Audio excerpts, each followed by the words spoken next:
रायपुर में 9 राज्यों का स्थापना दिवस समारोह आयोजित। राज्यपाल रमेन डेका ने समारोह को किया संबोधित। राज्यों के विशेषताओं, परंपरा, संस्कृति पर डाला प्रकाश। जापान दक्षिण कोरिया से रायपुर लौटे सीएम विष्णुदेव साय। रिपोर्ट पर मुख्यमंत्री का किया गया भव्य स्वागत। सीएम ने उपस्थित जन समुदाय को किया संबोधित। कोरबा में रेशम कृषि मेला कार्यक्रम का हुआ आयोजन। उप मुख्यमंत्री अरुण साव कार्यक्रम में हुए शामिल। किसानों को उपलब्ध कराई जा रही तकनीकी की जानकारी। जगदलपुर में अचानक बाढ़ आने से सैकड़ों घर हुए तबाह। बाढ़ आपदा प्रबंधन की बैठक का आयोजन। प्रभारी सचिव कमलप्रीत सिंह ने अधिकारियों को दिए निर्देश। कोंडागांव में खाद की कमी से जूझ रहे किसान कांग्रेस कार्यकर्ताओं ने निकाली बाइक रैली। कार्यकर्ताओं ने कलेक्ट्रेट कार्यालय पहुंचकर सौंपा ज्ञापन। नमस्कार, स्वागत है आपका। मैं हूं आपके साथ सपना दीपक मद्देशिया। बुलेटिन का आगाज करेंगे। रायपुर में 9 राज्यों का स्थापना दिवस समारोह मनाया गया, जिसमें राज्यपाल रमेन डेका ने बिहार, गुजरात, महाराष्ट्र, पश्चिम बंगाल, गोवा, तेलंगाना, मिजोरम, सिक्किम और हिमाचल प्रदेश के स्थापना दिवस के अवसर पर कहा कि ये पहल केवल सांस्कृतिक आदान प्रदान नहीं बल्कि भावनात्मक एकीकरण का माध्यम है। कार्यक्रम को मिजोरम राज्य की प्रतिनिधि कुमारी बेलिंदा रियांग, बिहार की प्रतिनिधि निमेश कुमार झा, गुजरात के राजेश चौहान, महाराष्ट्र के अजय मधुकर, काले गोवा के सेवियो डिकोस्टा, तेलंगाना की गुरीजला उषा, पश्चिम बंगाल के प्रतिनिधि दीप्तेश चैटर्जी और हिमाचल प्रदेश के प्रतिनिधि पवन सिंह ने अपने राज्यों की विशेषताओं, परंपरा, संस्कृति पर प्रकाश डाला और कहा कि छत्तीसगढ़ को वे अपना घर मानते हैं। विभिन्न राज्यों के प्रतिनिधियों को राज्यपाल ने राजकीय गमछा और स्मृति चिन्ह भेंट किया। उन्होंने कहा कि राज्यपाल को अपने राज्य की ओर से स्मृति चिन्ह भेंट कर सम्मानित किया गया। बता दें कि कार्यक्रम में विधायक पुरंदर मिश्रा, रायपुर की महापौर मीनाल चौबे, राज्यपाल के सचिव और डॉक्टर CR प्रसन्ना सहित अन्य अधिकारी मौजूद रहे।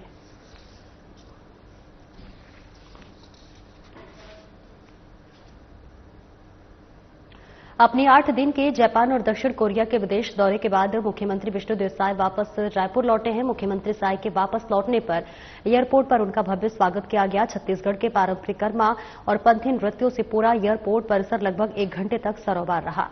लोगों की बड़ी संख्या में मौजूदगी में मुख्यमंत्री साय की लोकप्रियता और उनके विदेश दौरे की सफलता को स्वयं ही बयां कर दिया। मुख्यमंत्री का पुष्प गुच्छों से लेकर गजवाला से स्वागत किया गया। एयरपोर्ट के निकास द्वार से मीडिया गैलरी तक लगभग 100 मीटर की दूरी तय करने में मुख्यमंत्री साय को लगभग 15 मिनट लगे। इस दौरान लोगों ने पुष्प वर्षा से भी मुख्यमंत्री साय का स्वागत किया। बाद में मुख्यमंत्री ने उपस्थित जन समुदाय को संबोधित किया और इस भव्य स्वागत के लिए सभी का आभार जताया। मुख्यमंत्री ने कहा कि जापान और दक्षिण कोरिया दोनों ही देशों में बड़ा भारतीय समुदाय बसा हुआ है और हमारे छत्तीसगढ़ के लोग भी वहां पर व्यापारिक कार्यों में लगे हुए हैं। इस दौरे से छत्तीसगढ़ में विदेशी निवेश और विकास के रास्ते खुलेंगे। वहीं मीडिया से बात करते हुए मुख्यमंत्री साय ने कहा कि उनकी जापान और दक्षिण कोरिया की यात्रा सफल रही है। इस यात्रा से छत्तीसगढ़ में विदेशी निवेश और औद्योगिक विकास के रास्ते खुलेंगे। वहीं सीएम ने बताया कि मुख्यमंत्री ने बताया है कि प्रधानमंत्री की जापान यात्रा के दौरान यह तय हुआ है कि भारत में जापान 6 लाख करोड़ रुपए का निवेश करेगा और 10 साल का आर्थिक रोड मैप तैयार किया गया है।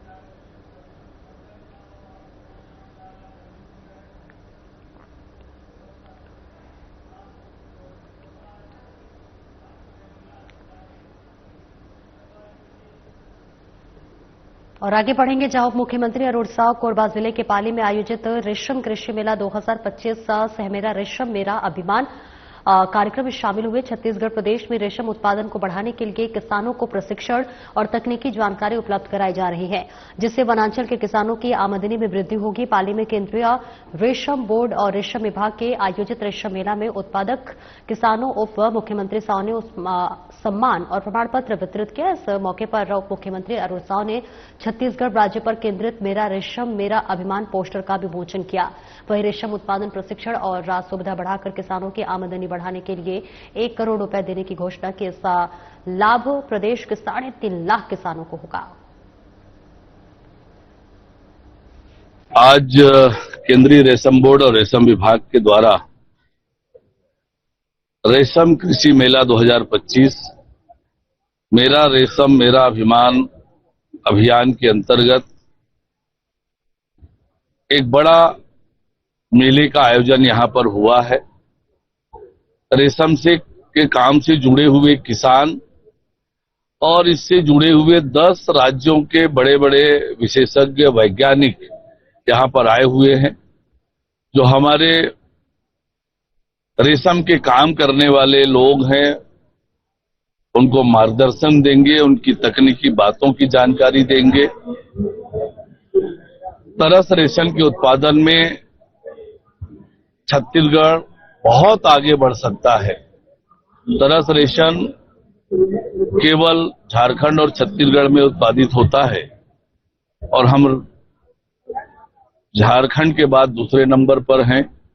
हमारा राज्य में पहले नंबर पर आए, रेशम का उत्पादन बढ़े और ये ज्यादातर आदिवासी अंचल में होता है, वनांचल में होता है। तो वनांचल में रहने वाले हमारे लोगों के आमदनी में वृद्धि हो, रेशम का उत्पादन बढ़े, इस दृष्टि से ये मेला बहुत महत्वपूर्ण साबित होगा और इसका बड़ा लाभ मिलेगा। केंद्रीय आवास और शहरी कार्य राज्य मंत्री तोकन साहू और उप मुख्यमंत्री अरुण साव ने रतनपुर नगर पालिका में 4 करोड़ रुपए से ज्यादा के विकास कार्यों का लोकार्पण और भूमि पूजन किया। इनमें 1,67,70,000 रुपए की लागत से नगर पालिका के नवीन कार्यालय भूमि पूजन, 30 लाख रुपए की लागत से अटल परिसर निर्माण और 48,66,000 रुपए की लागत से आश्रय स्थल का लोकार्पण शामिल है। रतनपुर में प्रधानमंत्री आवास योजना 2.0 के तहत 1 करोड़ 90 लाख रुपए की लागत से 76 कार्य स्वीकृत हुए हैं। वहीं अतिथियों ने इनमें से 5 हितग्राहियों को अनुज्ञा पत्र और पूर्ण रूप हो चुके आवास के लिए आवास की चाबी सौंपी है। कार्यक्रम में बेलतरा विधायक संघ अन्य लोग शामिल हुए। तो वहीं उप मुख्यमंत्री अरुण साव ने अपने संबोधन में कहा कि आज का दिन ऐतिहासिक और गौरवपूर्ण रहा है। छत्तीसगढ़ की प्राचीन राजधानी और आदिशक्ति मां महामाया धाम में हमने अटल परिसर का लोकार्पण किया है। हमारी सरकार सभी नगरीय निकायों में अटल परिसर बना रही है। लोकार्पण और भूमि पूजन कार्यक्रम को बेलतरा विधायक सुशांत शुक्ला और कोटा विधायक अटल श्रीवास्तव ने भी संबोधित किया।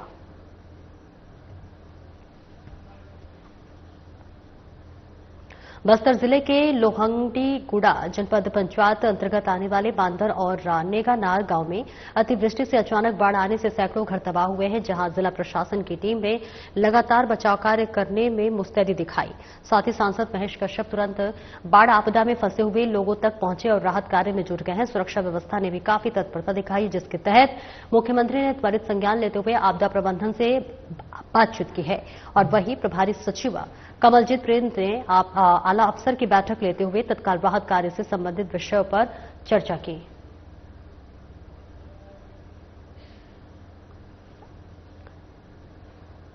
छत्तीसगढ़ के स्वास्थ्य मंत्री श्याम बिहारी जायसवाल ने अपने निज निवास में पत्रकारों से विभिन्न मुद्दों पर चर्चा की। छत्तीसगढ़ के मुख्यमंत्री विष्णुदेव साय आज जापान और साउथ कोरिया के दौरे से वापस लौटे हैं। उनके वापस लौटने को लेकर स्वास्थ्य मंत्री ने कहा कि हमारे छत्तीसगढ़ के लिए बहुत खुशी की बात है कि हमारे मुख्यमंत्री विदेश में कई प्रोजेक्ट को देखकर आ रहे हैं और ऐसे इन्वेस्टर्स से मिलकर आ रहे हैं। छत्तीसगढ़ में उद्योग के लिए क्या अवसर है वो समझ कर आ रहे हैं। इसके साथ ही उन्होंने कहा है कि 1 हफ्ते से ज्यादा समय से वे बाहर थे और एक परिवार के सदस्य के तहत उनकी कमी कहीं न कहीं महसूस हो रही थी। जब परिवार का सदस्य कहीं बाहर से आता है तो खुशी महसूस होती है, वही खुशी महसूस हो रही है। उनका हृदय से स्वागत और अभिनंदन है। उन्होंने कहा कि मुख्यमंत्री पहली बार विदेश दौरे पर गए थे और वापस लौट रहे हैं तो हमारा उत्साह दोगुना हो गया है। हमारे छत्तीसगढ़ के लिए बहुत ही खुशी का विषय है कि हमारे माननीय मुख्यमंत्री विदेश से कई प्रोजेक्ट को देखकर आ रहे हैं और कई ऐसे इन्वेस्टर से मुलाकात करके छत्तीसगढ़ में नए उद्योग और विकास की क्या संभावनाएं हो सकती हैं, उन सारे विषयों को समझ कर आ रहे हैं। और चूंकि एक सप्ताह से ऊपर दिन में वापस आ रहे हैं, इसलिए छत्तीसगढ़ में कहीं न कहीं उनकी कमी एक परिवार के सदस्य की तरह थी और एक परिवार का सदस्य जब कहीं बाहर से आता है तो जो खुशी परिवार में होता है वही खुशी छत्तीसगढ़ में है। और विशेष रूप से जो भारतीय जनता पार्टी के कार्यकर्ता हैं और हम सभी लोग हैं, हम सबके मन में एक अलग उत्साह और उमंग है। उनका बहुत बहुत हृदय से अभिनंदन और स्वागत है। चूंकि वो पहली बार देश के दूसरे पायदान के लोकप्रिय मुख्यमंत्रियों की सूची में आ चुके हैं और पहली बार विदेश से होते हुए दिल्ली और वहां से आज रायपुर आ रहे हैं, तो हम सबों का खुशी और उत्साह दोगुना हो रहा है। और वहीं इन दिनों प्रदेश सहित कोंटा गांव जिले में किसान खाद की कमी से जूझ रहे हैं। फसल बुआई के समय से लेकर किसानों को खाद के लिए दर दर भटकना पड़ रहा है। वह इसका फायदा बिचौलिया उठा रहे हैं। निजी बीज विक्रेताओं द्वारा मनमानी तरीके से दाम से कई गुने अधिक दामों में खाद बेच रहे हैं। 250 रुपए मिलने वाली यूरिया को 1300 रुपए में बेच रहे हैं। 1400 रुपए की डीएपी 2500 रुपए में बिक रहा है। मजबूर किसान फसल नुकसानी को देख खरीद रहे हैं। किसानों की सूद लेने वाला कोई नहीं है। विभाग मौन है। कहीं न कहीं शासन प्रशासन द्वारा किसानों के उपज को नुकसान पहुंचाने के उद्देश्य से खाद की आपूर्ति को रोका जा रहा है। जिलाध्यक्ष बोधराम नेताम ने कहा कि कांग्रेस पार्टी की सरकार के दौरान हमने किसानी को लाभ का काम साबित कर दिखाया था। किसानों के आय में इजाफा हो रहा था और आज किसान बीजेपी की सरकार में स्वयं को ठगा हुआ महसूस कर रहे। कांग्रेस पार्टी आज भी किसानों के साथ है। वो आज जो एक दिवसीय बाइक रैली के माध्यम से कलेक्टर कार्यालय पहुंचकर ज्ञापन के माध्यम से सरकार का ध्यान आकृष्ट कराना चाहते हैं और तत्काल समस्या से निजात दिलाने की मांग करते हैं।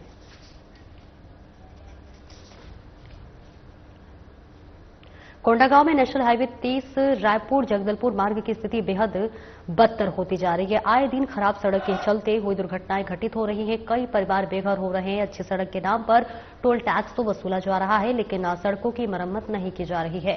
इसके साथ ही कोंडागांव शहर की स्ट्रीट लाइटें कई महीनों से बंद पड़ी है। इस विषय को लेकर कई दफे पत्राचार किया गया है। इसके साथ ही मीडिया के माध्यम से आवाज उठाने का प्रयास किया गया, फिर भी नेशनल हाईवे अथॉरिटी द्वारा संज्ञान में नहीं लिया जाना क्षेत्र की जनता का अपमान है। वहीं इसी नेशनल हाईवे 30 पे स्थित केशकाल सड़क से सड़क गायब है। केवल तालाब नुमा गड्ढे शेष हैं। इन सभी विषयों को लेकर कांग्रेस पार्टी ने पिछले दिनों प्रदर्शन किया था, फिर भी प्रशासन द्वारा केवल लिपापोती की गई और स्थिति जस की तस बनी हुई है। कांग्रेस पार्टी मसोरा टोल नाका घेराव के माध्यम से विरोध प्रदर्शन करते हुए मांग करती है कि जब तक केशकाल सड़क पूर्ण रूप से नहीं बन जाती है, तब तक मसोरा टोल में टैक्स न लिया जाए और शहर की महीनों से बंद पड़ी स्ट्रीट लाइट तत्काल चालू हो और नेशनल हाईवे 30 की सड़क की मरम्मत की जाए।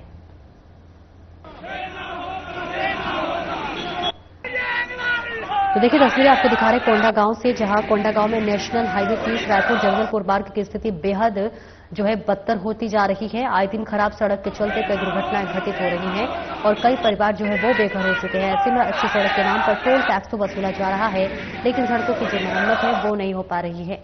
कोंडागांव शहरों की स्ट्रीट लाइटें भी महीनों से बंद पड़ी है।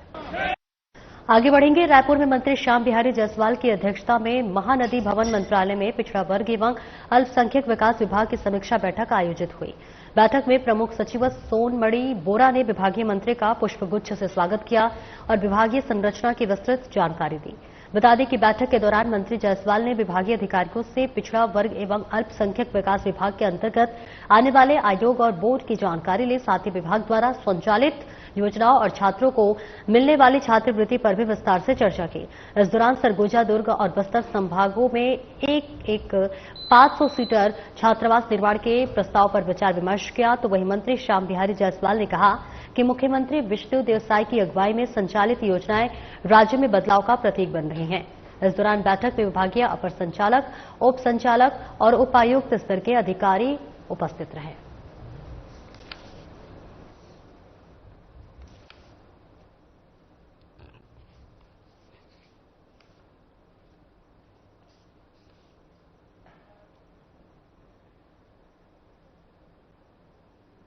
छत्तीसगढ़ के स्वास्थ्य मंत्री श्याम बिहारी जायसवाल ने अपने निज निवास पर पत्रकारों से विभिन्न मुद्दों पर चर्चा की। मोहन भागवत ने लोगों को 3 बच्चे करने की बात कही थी, उस पर पलटवार करते हुए पूर्व मुख्यमंत्री भूपेश बघेल ने कहा था कि बीजेपी लोगों को 3 बच्चे करने की नसीहत क्यों दे रही है। क्या बीजेपी अपने लिए वोटर्स बना रही है या गुंडे बना रही है। इस मामले पर स्वास्थ्य मंत्री ने पलटवार करते हुए कहा कि कांग्रेस को हर हिंदू गुंडा दिखता है। भूपेश बघेल का इशारा हिंदू समाज के प्रति है, लेकिन भूपेश बघेल भूल रहे हैं कि ये देश सनातन और सनातनियों का देश है और इस देश में रहने वाला व्यक्ति मां भरती की कोख में पैदा हुआ है। देखिए, कांग्रेस को तो हर हिंदू गुंडा दिखता है। भूपेश बघेल जी का इशारा हिंदू समाज के प्रति है और भूपेश जी ये भूल रहे हैं कि ये देश सनातन संस्कृति और सनातनियों का देश है और इस देश में रहने वाला हर व्यक्ति कहीं न कहीं मां भारती की कोख से पैदा हुआ है और जो मां भारती के कोख से पैदा हुआ है वो सब हिंदुस्तानी है और हिंदू है। छत्तीसगढ़ के स्वास्थ्य मंत्री श्याम बिहारी जायसवाल ने अपने निज निवास में पत्रकारों से विभिन्न मुद्दों पर चर्चा की। स्वास्थ्य कर्मियों के हड़ताल के कारण टीकाकरण प्रभावित हो रहा है, जिसके कारण कई बच्चों को टीका नहीं लग पा रहा है। इस मामले पर स्वास्थ्य मंत्री का कहना है कि हमारे पास सभी जगह वैकल्पिक व्यवस्था है। एनएचएम पूरे स्वास्थ्य अमले का 20% है, बाकी 80% अमला हमारे पास मौजूद है।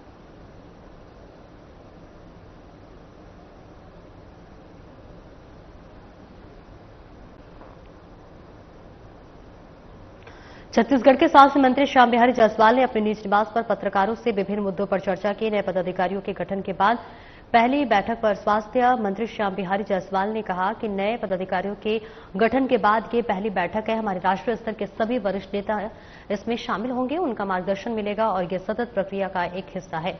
तो सतत रूप हमारी ये बैठकें चलती हैं। देखिए, समानतः नए पदाधिकारियों के गठन के बाद ये पहली बैठक है, तो हमारे राष्ट्रीय स्तर के भी हमारे वरिष्ठ नेतागण आ रहे हैं, उनका मार्गदर्शन मिलेगा और ये सतत प्रक्रिया का एक हिस्सा है और सतत रूप से इस प्रकार की बैठकें हमारी चलती है। तो देखिए तस्वीरें आपको दिखा रहे हैं जहां पर ये महत्वपूर्ण बैठक की गई है। प्रेस वार्ता स्वास्थ्य मंत्री के तरफ से की गई और तमाम बातों का जानकारी देते हुए नजर आए और इसके साथ ही साथ नए पदाधिकारियों के गठन के बाद ये पहली बैठक बताई जा रही है। मंदसौर जिले में एक बार फिर सोयाबीन की फसल खराब होने से अन्नदाता परेशान है। किसान को मुनाफा तो छोड़ो, मूल लागत भी नहीं मिल पा रही है। आपको बता दें कि जिले में एक बार फिर पीला मोजक से किसानों की सोयाबीन पूरी तरह से नष्ट हो गई है, जिसके कारण किसान परेशान और हताश हो चुके हैं। जबकि सत्ता पक्ष और विपक्ष दोनों ने शासन और प्रशासन को ज्ञापन और पत्र के माध्यम से किसानों की समस्याओं को हल करने के लिए कहा है। कई जगह फसल बीमा योजना का पैसा किसानों के लिए ऊंट के मुंह में जीरा साबित हो रहा है, तो कई जगह फसल बीमा किसानों को अभी तक नहीं मिला है। इसके चलते मंदसौर के पूर्व विधायक यशपाल सिसोदिया और सुवासरा विधायक हरदीप सिंह ने पत्र के माध्यम से कलेक्टर को किसानों की समस्या जल्द हल करने और उनको उचित मुआवजा देने की बात कही है।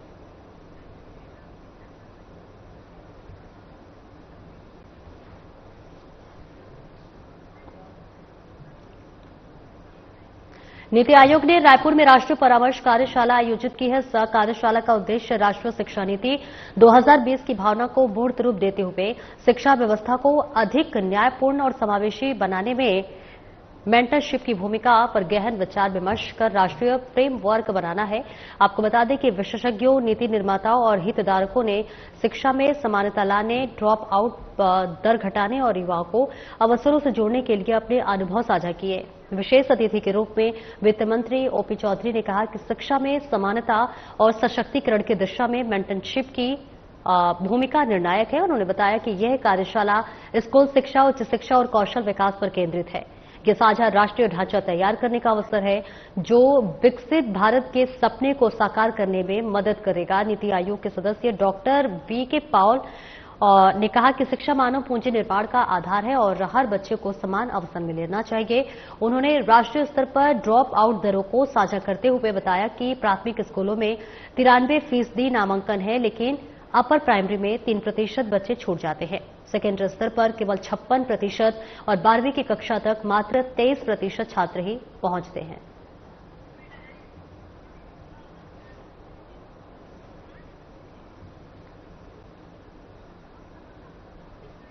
नीति आयोग ने राष्ट्रीय परामर्श कार्यशाला का आयोजन किया, जहां कार्यशाला का उद्देश्य राष्ट्रीय शिक्षा नीति 2020 की भावना को मूर्त रूप देते हुए शिक्षा व्यवस्था को अधिक न्यायपूर्ण और समावेशी बनाने के लिए मेंटरशिप की भूमिका पर गहन विचार विमर्श कर राष्ट्रीय फ्रेमवर्क बनाना है। विशेषज्ञों, नीति निर्माताओं और हितधारकों ने शिक्षा में समानता लाने, ड्रॉप आउट दर घटाने और युवाओं को अवसरों से जोड़ने के लिए अपने अनुभव साझा किए। वित्त मंत्री चौधरी ने अपने जीवन अनुभव साझा करते हुए कहा कि मैंने गांव के सरकारी स्कूल में 10वीं और 12वीं तक की पढ़ाई की है, जहां बुनियादी सुविधाएं भी नहीं थी। 17 वर्षों की औपचारिक शिक्षा के बाद भी अनेक युवाओं को यह स्पष्ट नहीं होता कि जीवन में आगे क्या करना है। करियर गाइडेंस और मेंटरशिप इस कमी को दूर कर सकती है। उन्होंने स्थानीय भाषा और संस्कृति आधारित शिक्षा पर बल देते हुए कहा कि बस्तर जैसे क्षेत्र के बच्चों के जीवन का जुड़ाव जंगलों और झरनों से, उन्हें इसी के अनुरूप अक्षर ज्ञान देना चाहिए। एनईपी 2020 का स्थानीय बोलगो पर फोकस सही दिशा है।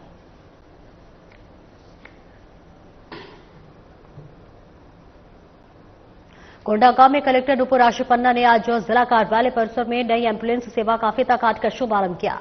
यह एम्बुलेंस एसबीआई फाउंडेशन द्वारा जिला प्रशासन को प्रदान की गई है। इसका संचालन स्वास्थ्य विभाग द्वारा आवश्यकता अनुसार जिले में मरीजों के परिवहन के लिए की जाएगी। इस अवसर पर सीएमएचओ डॉक्टर आरके चतुर्वेदी और सिविल सर्जन सह अस्पताल अधीक्षक डॉक्टर प्रेम मंडावी और एसबीआई शाखा के चीफ मैनेजर सपन चक्रवर्ती भी उपस्थित रहे।